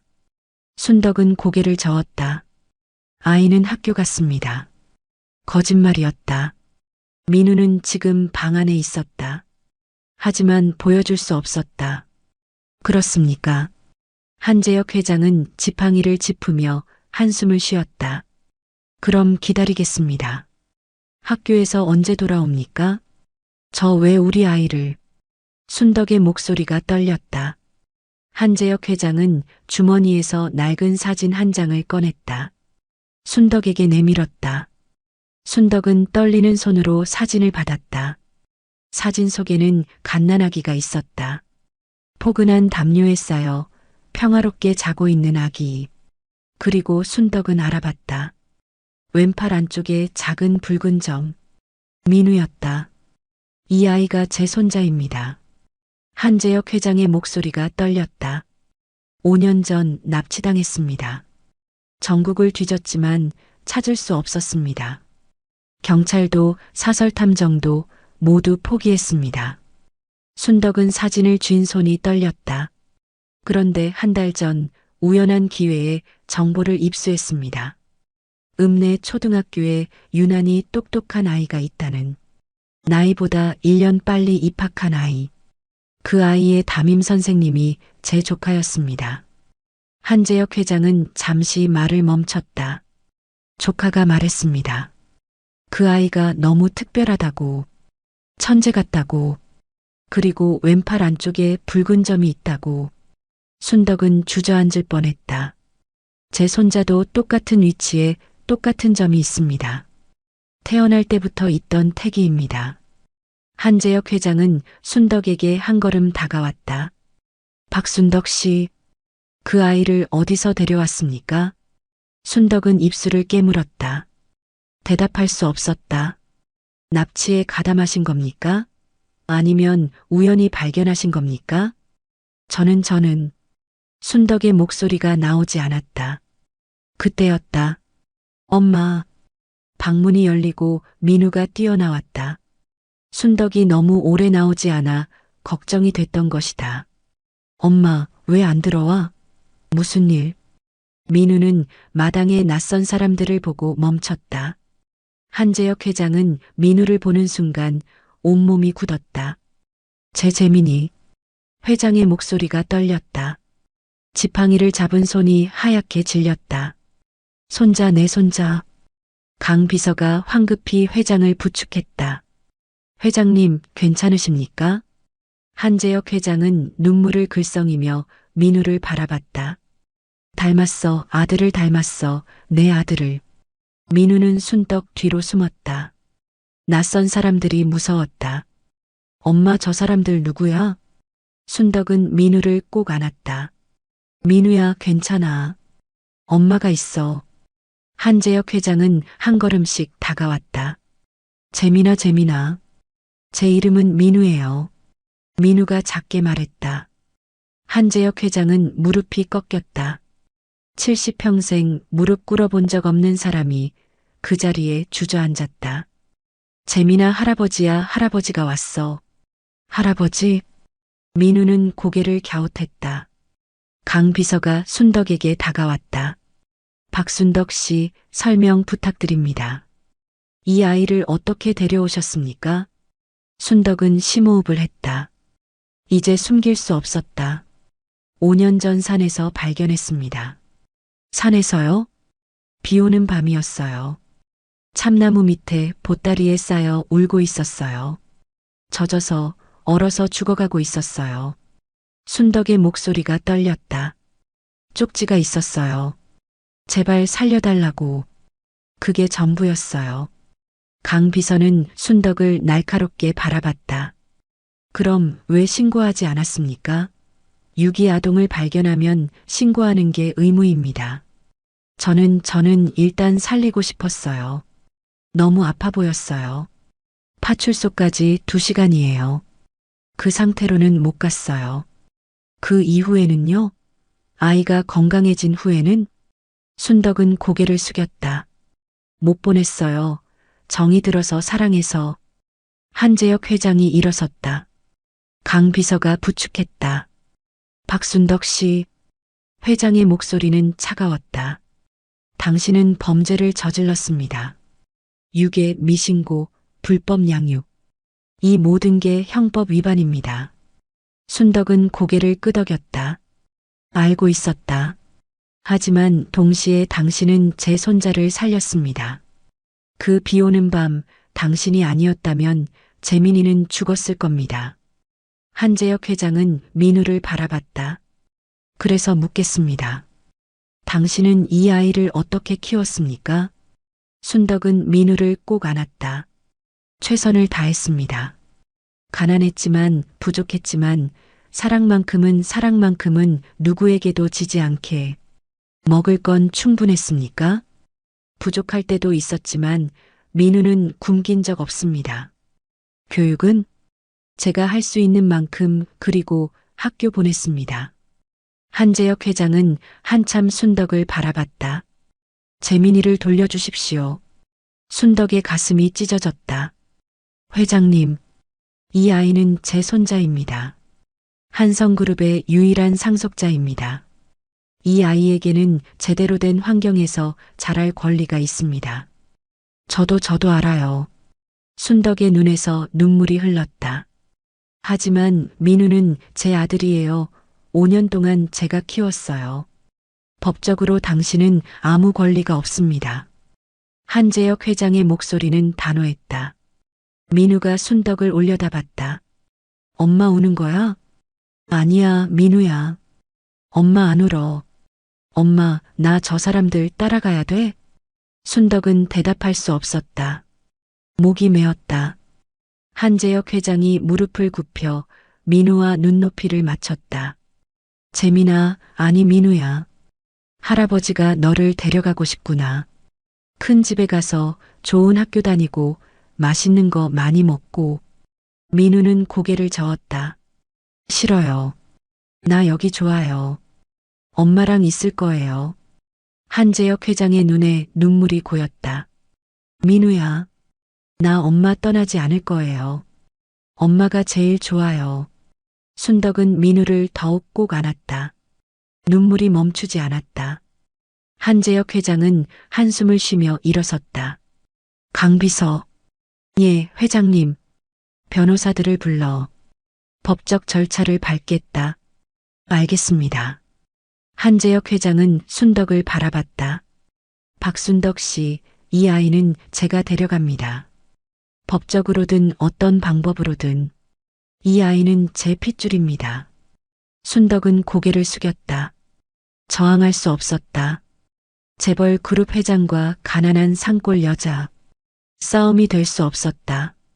일주일 드리겠습니다. 한재혁 회장이 말했다. 일주일 후에 다시 오겠습니다. 그때까지 민우에게 설명해 주십시오. 그리고 준비시켜 주십시오. 민우가 상처받지 않게 최선을 다해 주십시오. 회장님, 그게 제가 드릴 수 있는 최대한의 배려입니다. 당신이 제 손자를 살린 은혜에 대한. 한재혁 회장은 돌아섰다. 일주일 후에 뵙겠습니다. 검은 차들이 떠났다. 마을 사람들은 수군거리며 흩어졌다. 마당에는 순덕과 민우만 남았다. 엄마나 저 사람들 따라가야 돼? 순덕은 민우를 안고 주저앉았다. 미안해, 민우야. 엄마가 지켜줄 수가 없어. 왜? 엄마가 있으면 되잖아. 엄마는 너무 약해. 너를 지킬 힘이 없어. 순덕은 오열했다. 민우는 엄마의 눈물을 닦아주었다. 엄마, 울지 마. 나 안 갈 거야. 나 여기 있을 거야. 하지만 둘 다 알고 있었다. 일주일 후면 이별이라는 것을. 순덕의 품에서 민우가 떠나야 한다는 것을. 그날 밤 순덕은 민우를 안고 밤새 울었다. 미안해, 정말 미안해. 남은 시간은 일주일. 그 짧은 시간 동안 순덕은 민우에게 무엇을 해줄 수 있을까? 어떻게 보내야 할까? 어떻게 작별 인사를 해야 할까? 순덕은 알 수 없었다. 그저 민우를 안고 울 수밖에 없었다. 일주일은 잔인할 만큼 빨리 지나갔다. 순덕은 그 일주일 동안 민우와 할 수 있는 모든 것을 했다. 민우가 좋아하는 음식을 만들었다.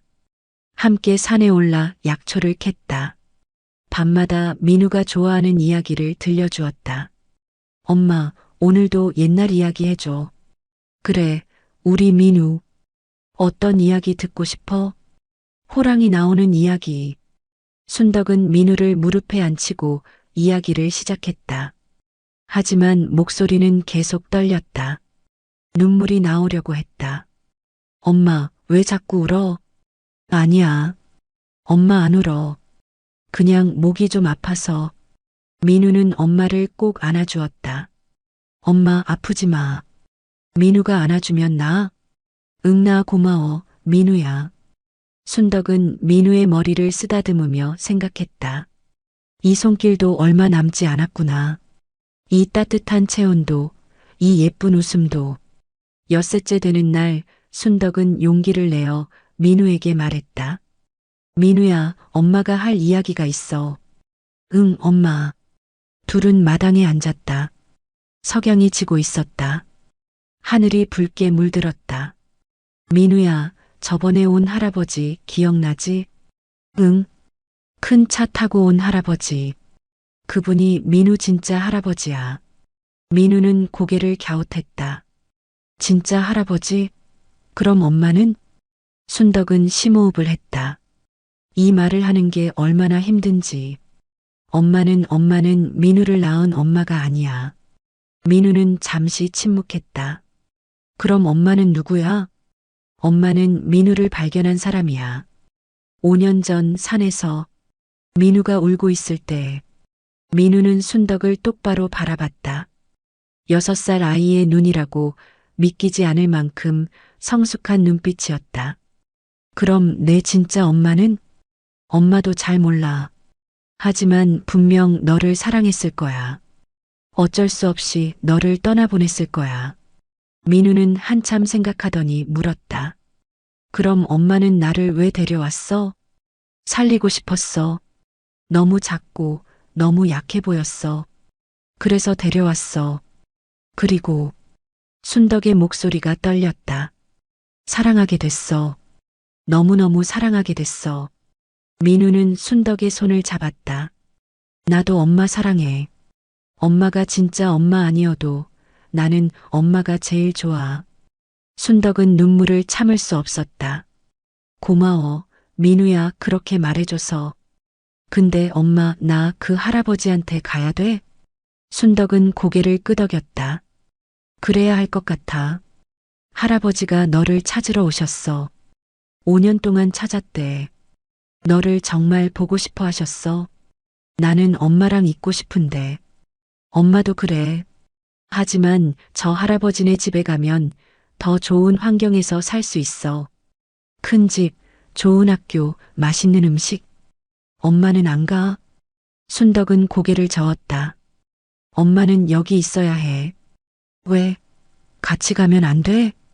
엄마는 거기 갈 수 없어. 민우는 순덕을 꼭 안았다. 그럼 나도 안 갈래. 엄마랑 여기 있을래. 순덕은 민우를 더욱 꼭 껴안았다. 민우야, 가야 해. 그게 너를 위한 거야. 아니야. 나는 엄마가 더 좋아. 민우가 울기 시작했다. 순덕도 함께 울었다. 미안해, 엄마가 너무 가난해서 너에게 더 좋은 걸 못 줘서. 엄마는 나한테 사랑 줬잖아. 그게 제일 좋은 거잖아. 순덕은 가슴이 찢어지는 것 같았다. 일주일째 되는 날 아침, 검은 차들이 다시 왔다. 이번에는 5대였다. 한재혁 회장뿐 아니라 변호사들과 의사, 그리고 한 여자가 함께 왔다. 30 중반쯤 되어 보이는 여자.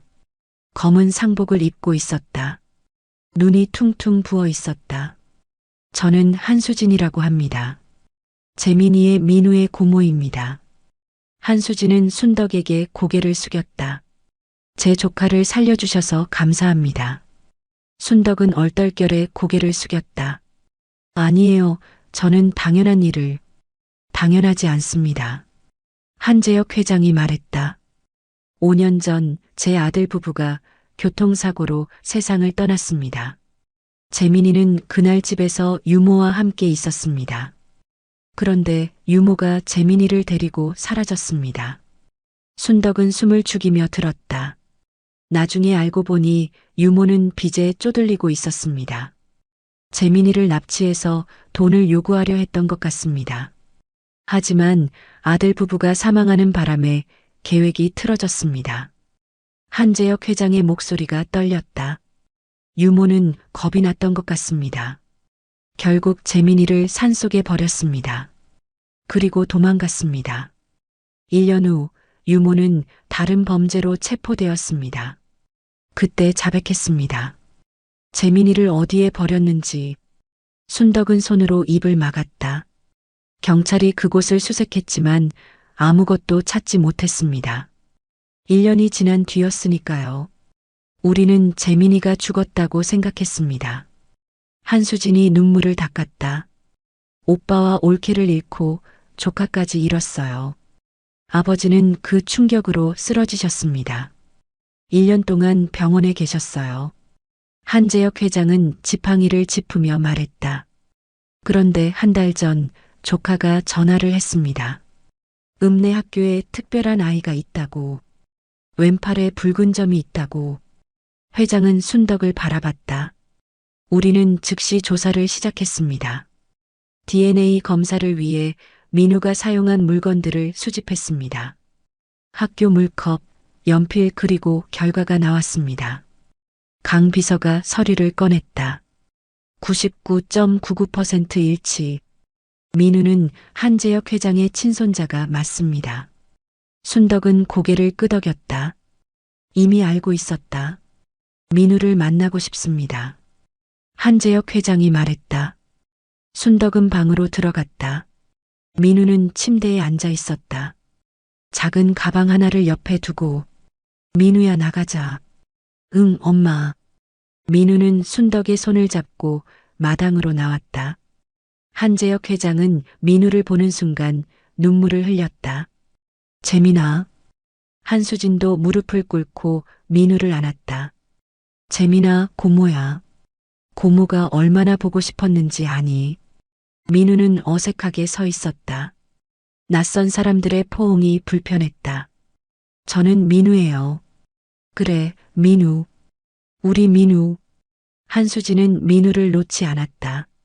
한재혁 회장이 순덕에게 봉투를 내밀었다. 이건 보답입니다. 5년 동안 재민이를 키워주신 대가. 순덕은 받지 않았다. 필요 없습니다. 박순덕 씨, 이건 거절할 수 없습니다. 법적으로도 양육비를 드려야 합니다. 저는 돈을 받으려고 민우를 키운 게 아닙니다. 순덕의 목소리는 단호했다. 한재혁 회장은 잠시 순덕을 바라보더니 고개를 끄덕였다. 알겠습니다. 하지만 한 가지는 받아주십시오. 회장은 다른 서류를 꺼냈다. 이 집과 이 땅의 소유권, 그리고 평생 생활비. 이건 재민이를 살려주신 은혜입니다. 회장님, 거절하지 마십시오. 제가 드릴 수 있는 최소한입니다. 순덕은 고개를 저었다. 저는 아무것도 필요 없습니다. 그냥 민우가 행복하면 됩니다. 한재혁 회장은 한숨을 쉬었다. 재민이를 데려가겠습니다. 강 비서가 민우의 손을 잡으려 했다. 민우는 뒤로 물러났다. 싫어요. 나 안 갈 거예요. 민우야 가야 해. 할아버지 집에 가야 해. 한수진이 달랬다. 싫어요. 나 엄마랑 있을 거예요. 민우는 순덕에게 달려가 안겼다. 순덕은 민우를 꼭 안았다. 마지막으로 민우야 엄마 말 들어. 엄마. 가야 해. 저 사람들이 민우 진짜 가족이야. 아니야. 엄마가 진짜 가족이야. 순덕은 눈물을 흘리며 민우의 얼굴을 양손으로 감쌌다. 민우야, 엄마는 항상 민우를 사랑해. 어디에 있어도 무엇을 하고 있어도 엄마는 항상 민우를 생각할 거야. 엄마 나도 엄마 사랑해. 알아. 엄마도 알아. 순덕은 민우를 한수진에게 넘겼다. 손이 떨렸다. 민우 잘 부탁드립니다. 민우는 밤에 악몽 꾸면 등을 토닥여줘야 해요. 그리고 자기 전에 이야기 들려줘야 잠들어요. 찬 음식 먹으면 배탈 나니까 조심하시고. 순덕의 목소리가 끊겼다. 한수진은 고개를 끄덕였다. 걱정 마세요. 제가 잘 돌볼게요. 그리고 민우는 엄마 생각 많이 할 거예요. 그때 혹시. 순덕은 더 이상 말할 수 없었다. 한수진은 순덕의 손을 잡았다. 민우가 원하면 언제든 오게 하겠습니다. 약속드려요. 민우는 순덕을 떠나지 않으려고 발버둥쳤다. 엄마, 엄마. 민우야 잘가 건강하게 자라. 싫어. 나 안 갈 거야. 강 비서가 민우를 안아 차로 데려갔다. 민우는 계속 울부짖었다. 엄마, 엄마. 차 문이 닫혔다. 엔진이 걸렸다. 순덕은 그 자리에 주저앉았다. 차들이 떠났다. 민우의 울음소리가 점점 멀어졌다. 그리고 마침내 사라졌다.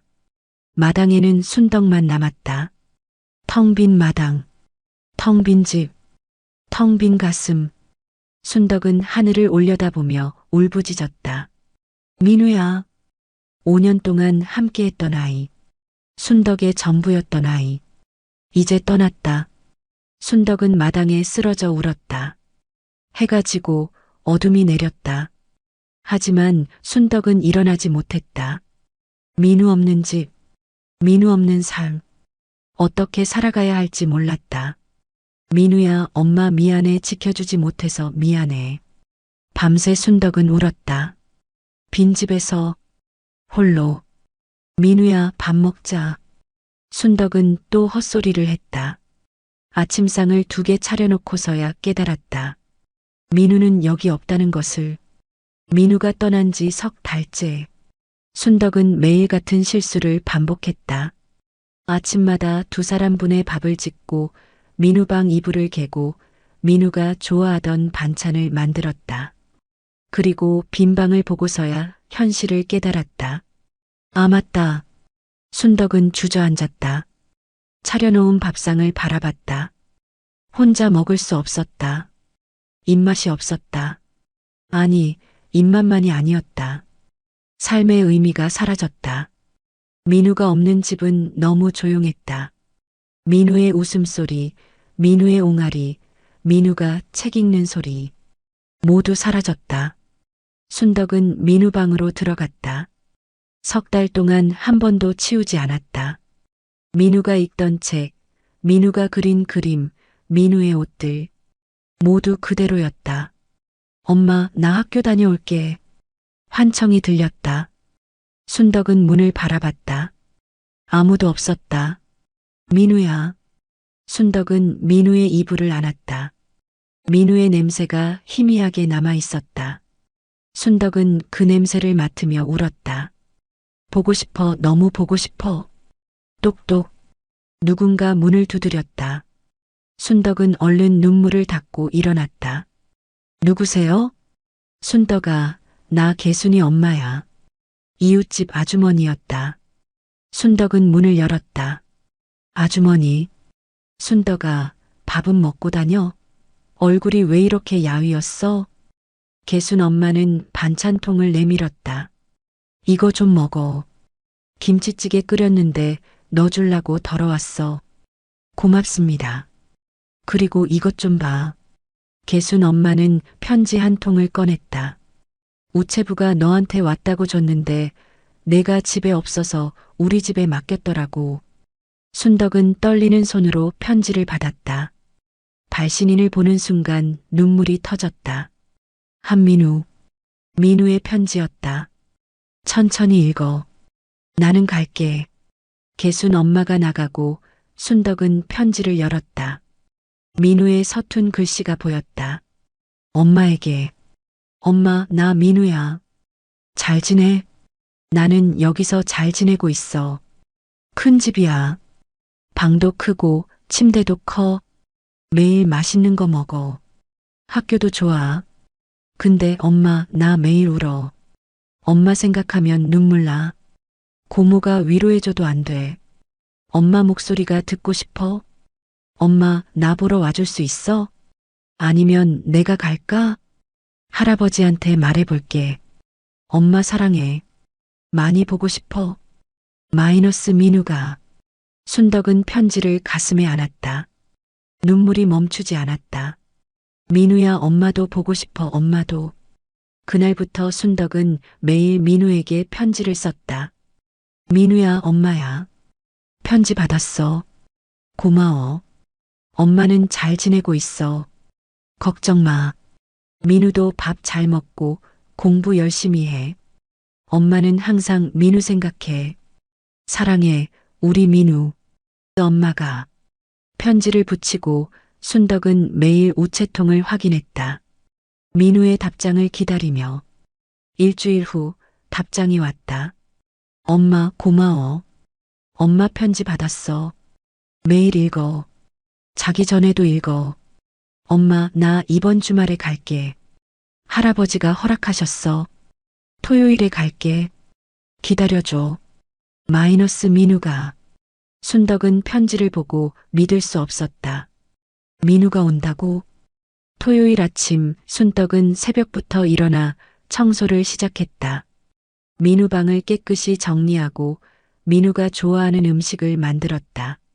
잡채, 불고기, 계란말이. 손이 떨렸다. 설렜다. 석 달 만에 민우를 본다. 오후 2시 검은 승용차 한 대가 마을로 올라왔다. 순덕은 대문 앞에 서서 기다렸다. 차가 멈췄다. 문이 열렸다. 엄마. 민우가 뛰어나왔다. 순덕에게 달려왔다. 민우야. 순덕은 민우를 꼭 안았다. 세상에서 제일 꼭. 보고 싶었어. 정말 정말 보고 싶었어. 나도 엄마. 엄마 엄청 보고 싶었어. 둘은 한참을 안고 울었다. 한수진이 차에서 내렸다. 안녕하세요, 순덕 씨. 아, 고모님 들어오세요. 아니에요. 저는 읍내에 볼 일이 있어서요. 민우만 두고 갈게요. 저녁에 데리러 올게요. 네, 고맙습니다. 차가 떠나고 순덕과 민우만 남았다. 민우야, 들어가자. 엄마가 맛있는 거 많이 만들었어. 진짜? 와. 민우는 집 안으로 뛰어들어갔다. 모든 게 그대로였다. 엄마, 내 방도 그대로네. 그럼. 엄마가 매일 청소했어. 민우는 방을 둘러보며 웃었다. 하지만 곧 울먹이기 시작했다. 엄마, 나 여기가 너무 그리웠어. 순덕은 민우를 안았다. 엄마도 민우가 너무 그리웠어. 둘은 함께 밥을 먹었다. 민우는 엄청나게 먹었다. 민우야, 천천히 먹어. 엄마 음식이 제일 맛있어. 집에서는 이런 맛 안 나. 고모가 해주는 밥은 맛있어. 근데 엄마 거랑 달라. 엄마 손맛이 없어. 순덕은 웃었다. 눈물이 나면서도 웃음이 나왔다. 밥을 먹고 둘은 마당에 앉았다. 민우는 학교 이야기를 했다. 엄마, 내가 다니는 학교 엄청 커. 수영장도 있어. 영어도 매일 배워. 그래. 우리 민우 영어 잘해? 응. 선생님이 칭찬했어. 민우는 천재래. 순덕은 민우의 머리를 쓰다듬었다. 그래. 우리 민우 똑똑하지. 그리고 말야, 친구들도 많이 생겼어. 준서, 지훈이 다들 착해. 다행이다. 엄마 걱정했어. 민우는 잠시 침묵하더니 물었다. 엄마, 나 언제 여기 다시 와도 돼? 순덕은 가슴이 아팠다. 민우야, 민우는 이제 저기서 살아야 해. 왜? 나 여기가 좋은데. 민우한테는 저기가 더 좋아. 좋은 학교, 좋은 친구들, 좋은 환경. 근데 엄마가 없잖아. 순덕은 민우를 꼭 안았다. 엄마는 항상 민우 마음속에 있어. 그리고 민우가 보고 싶으면 편지 쓰고 가끔 이렇게 놀러 오면 돼. 자주 와도 돼? 응, 할아버지가 허락하시면. 민우는 고개를 끄덕였다. 해가 지기 시작했다. 석양이 아름다웠다. 엄마, 저기 봐. 하늘 예뻐. 그러네. 우리 민우랑 보는 석양이 제일 예쁘다. 6시쯤 차가 다시 왔다. 한수진이 내렸다. 민우야, 갈 시간이야. 민우는 순덕을 꼭 안았다. 엄마, 나 또 올게. 그래, 언제든 와. 엄마 여기 있을게. 엄마도 나 보러 와. 순덕은 대답할 수 없었다. 자신은 그곳에 갈 수 없다는 걸 알았다. 민우야, 가서 할아버지 말씀 잘 듣고 공부 열심히 해야 해. 응. 그리고 몸 건강히 챙기고. 엄마도. 민우는 차에 올랐다. 창문을 열고 손을 흔들었다. 엄마, 사랑해. 엄마도 사랑해. 차가 출발했다. 순덕은 차가 보이지 않을 때까지 손을 흔들었다. 그리고 차가 사라지자 순덕은 주저앉았다. 또 보내는구나, 또. 눈물이 흘렀다. 하지만 이번에는 조금 달랐다. 슬픔만이 아니었다. 민우를 봤다는 기쁨도 있었다. 민우가 건강하고 행복해 보였다는 안도감도 있었다. 민우는 잘 자라고 있어. 그걸로 됐어. 순덕은 스스로를 다독였다. 그날 밤 순덕은 민우에게 편지를 썼다. 민우야, 오늘 와줘서 고마워. 엄마 정말 행복했어. 민우 얼굴 보니까 힘이 났어. 민우야, 엄마가 말하고 싶은 게 있어. 민우는 이제 그곳에서 열심히 살아야 해. 공부도 하고 친구들이랑 놀고 꿈을 키워. 엄마 걱정은 하지 마.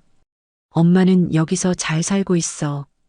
약초도 캐고 밭일도 하고. 민우가 행복하면 엄마도 행복해. 그러니까 민우는 그냥 행복해. 그게 엄마가 바라는 전부야. 사랑해, 우리 민우. 엄마가 세상에서 제일 사랑하는 민우. 엄마가 편지를 붙이고 순덕은 깨달았다. 보내는 것도 사랑이라는 걸. 민우를 붙잡는 게 아니라 민우가 날아갈 수 있게 해주는 것. 그게 진짜 사랑이라는 걸. 잘 자라, 민우야. 순덕은 하늘을 올려다보며 속삭였다. 엄마는 항상 여기서 응원할게. 민우가 어디에 있든 무엇을 하든. 그날 밤 순덕은 오랜만에 편안하게 잠들었다. 민우가 웃던 얼굴을 떠올리며 민우가 엄마 사랑해라고 말하던 목소리를 기억하며 그리고 꿈을 꿨다. 민우가 훌륭하게 자라는 꿈. 민우가 행복하게 사는 꿈. 언젠가 민우가 다시 찾아와 엄마 덕분에 잘 살았어라고 말하는 꿈.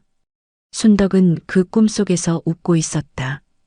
눈물을 흘리면서도 웃고 있었다. 그게 엄마였다. 보내면서도 사랑하는, 아프면서도 웃는 그런 사람이 엄마였다. 잘 자, 민우야. 순덕은 마지막으로 속삭이고 깊은 잠에 빠져들었다. 민우의 웃음소리가 들리는 꿈속으로. 순덕 씨, 편지 왔어요. 우체부 아저씨가 소리쳤다. 순덕은 밭일을 하다 말고 뛰어나왔다. 민우한테서 왔어요? 그럼요. 이번엔 2통이나. 순덕은 편지를 받아들고 미소 지었다. 민우가 떠난 지 1년. 민우는 한 달에 2~3번씩 편지를 보냈다. 집으로 돌아와 편지를 열었다. 엄마에게. 엄마, 나 민우야. 잘 지내? 나는 이제 초등학교 2학년이야. 키도 많이 컸어. 엄마보다 클 거야. 엄마, 나 이번에 상 받았어. 전교 1등 했어. 할아버지가 엄청 좋아하셨어. 근데 엄마, 나 진짜 좋은 건 엄마한테 보여주고 싶어. 엄마, 나 곧 갈게. 이번 주 토요일에. 엄마 보고 싶어. 사랑해. 민우가. 순덕은 편지를 가슴에 안았다. 민우가 온다. 토요일 순덕은 새벽부터 준비했다. 집을 청소하고 민우가 좋아하는 음식을 만들었다. 오후 3시 차가 도착했다.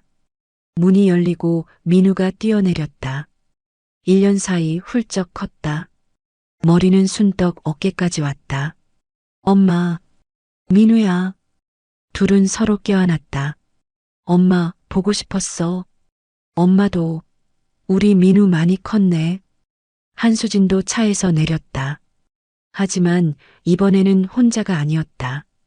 한재혁 회장도 함께였다. 회장님. 순덕은 놀라 인사했다.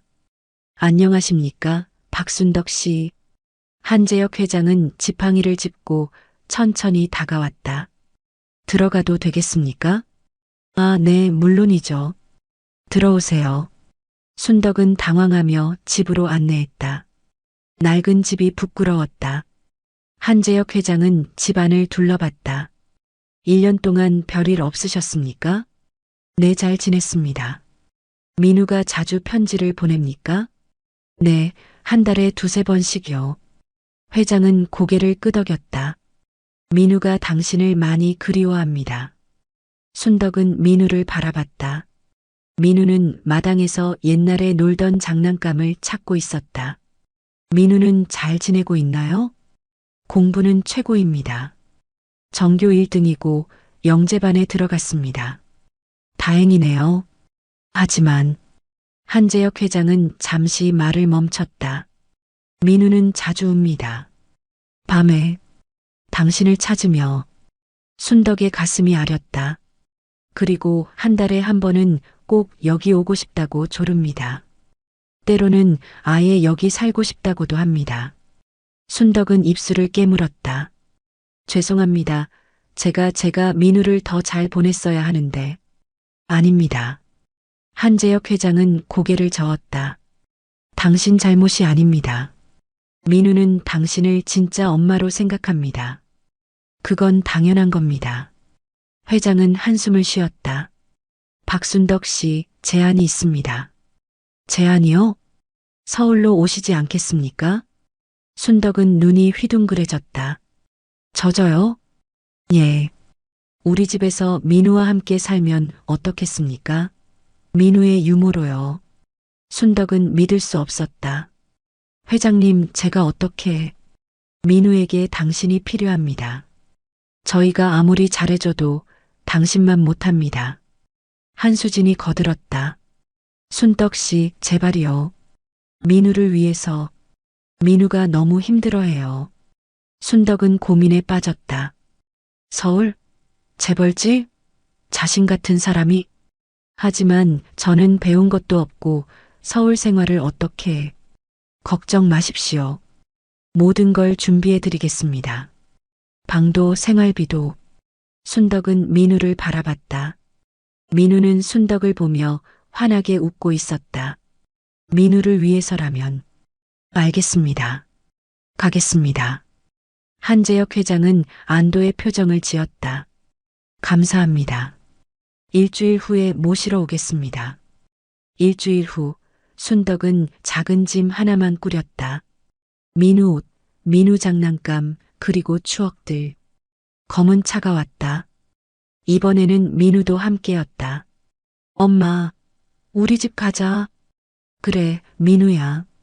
순덕은 마지막으로 집을 돌아봤다. 5년 동안 민우와 함께한 집. 안녕. 작별 인사를 하고 차에 올랐다. 서울까지 3시간. 민우는 내내 순덕 손을 잡고 있었다. 엄마, 우리 집 진짜 커. 방도 엄청 많아. 그래. 엄마 무섭겠는데. 괜찮아. 내가 지켜줄게. 서울에 도착했다. 강남의 대저택. 순덕은 입을 다물지 못했다. 여기가 집이야? 응. 엄마 방은 내 방 바로 옆이야. 민우는 순덕의 손을 잡고 집 안으로 뛰어들어갔다. 넓은 거실, 긴 복도, 화려한 샹들리에. 엄마, 여기야. 민우는 순덕을 2층으로 데려갔다. 방문을 열었다. 짜잔. 방은 순덕의 옛집보다 컸다. 침대, 화장대, 옷장. 모든 게 새 것이었다. 엄마, 여기서 살면 돼. 내 방은 바로 옆이야. 민우는 옆방 문을 열었다. 아이 방이라고 믿기 힘들 정도로 컸다. 책상, 책장, 장난감들. 와, 민우야, 여기가 내 방이야? 응. 근데 엄마, 나 매일 밤 무서웠어. 혼자 자기. 이제 엄마 옆방이니까 안 무서워. 순덕은 민우를 안았다. 그래, 이제 엄마가 옆에 있어. 저녁 식탁에 모두 모였다. 한재혁 회장, 한수진, 그리고 순덕과 민우. 자, 건배합시다. 새 식구를 맞이하여. 한재혁 회장이 잔을 들었다. 순덕 씨 환영합니다. 감사합니다, 회장님. 식사가 시작됐다. 민우는 내내 순덕 옆에 붙어 있었다. 엄마, 이것 좀 먹어봐. 맛있어. 그래, 고마워. 한수진은 그 모습을 보며 미소 지었다. 민우가 정말 행복해 보이네요. 그러게요. 1년 만에 처음 보는 표정이에요. 한재혁 회장이 말했다. 식사 후 민우와 순덕은 민우 방에서 시간을 보냈다. 엄마, 나 이제 매일 엄마 볼 수 있어? 응, 매일 봐. 학교 갔다 와도 엄마 있어? 그럼. 엄마 여기 있어. 민우는 환하게 웃었다. 좋다. 정말 좋아. 잠잘 시간 순덕은 민우를 재웠다. 엄마, 이야기해줘. 그래, 무슨 이야기 듣고 싶어? 엄마랑 나랑 처음 만난 이야기. 순덕은 웃었다. 그래, 그 이야기 해줄게. 순덕은 5년 전 그날 밤 이야기를 시작했다. 비 오는 밤 산속에서 울고 있던 아기. 엄마가 민우를 안았을 때 울음이 딱 멈췄어. 마치 엄마다라고 아는 것처럼. 민우는 눈을 감고 들었다. 엄마 나 그때 기억나? 조금. 정말? 응. 춥고 무서웠어. 근데 누군가 따뜻하게 안아줬어. 그게 엄마였어. 순덕은 민우의 머리를 쓰다듬었다. 엄마도 기억해. 민우를 처음 안았을 때 세상에서 제일 소중한 걸 아는 것 같았어. 민우는 스르르 잠들었다. 순덕은 이불을 덮어주고 일어섰다. 문을 나서려는데 민우가 작게 말했다. 엄마 사랑해. 엄마도 사랑해, 민우야. 순덕은 자기 방으로 갔다. 침대에 누웠다. 너무 푹신했다. 이게 꿈인가? 민우와 함께 있다. 매일 볼 수 있다. 더 이상 헤어지지 않아도 된다. 눈물이 났다. 하지만 이번에는 행복한 눈물이었다. 똑똑. 문을 두드리는 소리. 순덕은 일어나 문을 열었다. 한수진이었다. 순덕 씨, 잠깐 얘기 좀 할까요? 네, 들어오세요. 한수진이 들어와 앉았다. 순덕 씨, 정말 감사해요. 아니에요. 제가 더 감사하죠. 아니에요. 순덕 씨 덕분에 민우가 살았어요. 그리고 지금도 행복해요. 한수진의 눈에 눈물이 맺혔다. 오빠와 올케를 잃고 민우마저 잃었을 때 우리 가족은 무너졌어요. 아버지는 병이 드셨고 저는 매일 울었어요. 힘드셨겠어요. 근데 민우를 찾았어요. 건강하게, 똑똑하게 자란 민우를. 그게 기적이었어요. 한수진은 순덕의 손을 잡았다. 순덕 씨가 기적을 만들어 주신 거예요. 그러니까 여기서 편하게 지내세요. 이 집은 이제 순덕 씨 집이기도 해요. 순덕은 고개를 끄덕였다. 감사합니다. 민우를 위해 최선을 다하겠습니다. 그걸로 충분해요. 한수진이 나가고 순덕은 다시 누웠다. 창밖을 봤다. 서울의 야경이 반짝였다. 민우야, 엄마가 이제 너를 지켜줄게. 매일 옆에서. 그날 밤 순덕은 오랜만에 편안하게 잠들었다. 악몽도 없었다. 눈물도 없었다. 그저 평화로운 잠. 민우가 옆방에 있다는 안도감 속에서 다음 날 아침 민우가 순덕을 깨웠다. 엄마, 일어나. 학교 가야 돼. 벌써? 응. 엄마, 나 오늘 학교 끝나고 엄마 보러 올 거야. 그래, 조심히 다녀와. 민우는 뽀뽀하고 뛰어나갔다. 순덕은 웃었다. 이런 아침이 매일 계속되는 거구나. 일어나서 창문을 열었다. 햇살이 쏟아져 들어왔다. 새로운 시작. 민우와 함께하는 새로운 인생. 순덕은 깊이 숨을 들이마셨다. 고마워, 민우야. 엄마 인생을 바꿔줘서. 그리고 속삭였다. 엄마가 이제 너를 지켜줄게. 평생. 산골의 가난한 여자와 재벌 손자. 불가능해 보였던 인연. 하지만 사랑은 모든 것을 가능하게 만들었다. 순덕과 민우는 이제 진짜 가족이었다. 피가 아니라 사랑으로 맺어진. 그리고 그 사랑은 영원할 것이었다.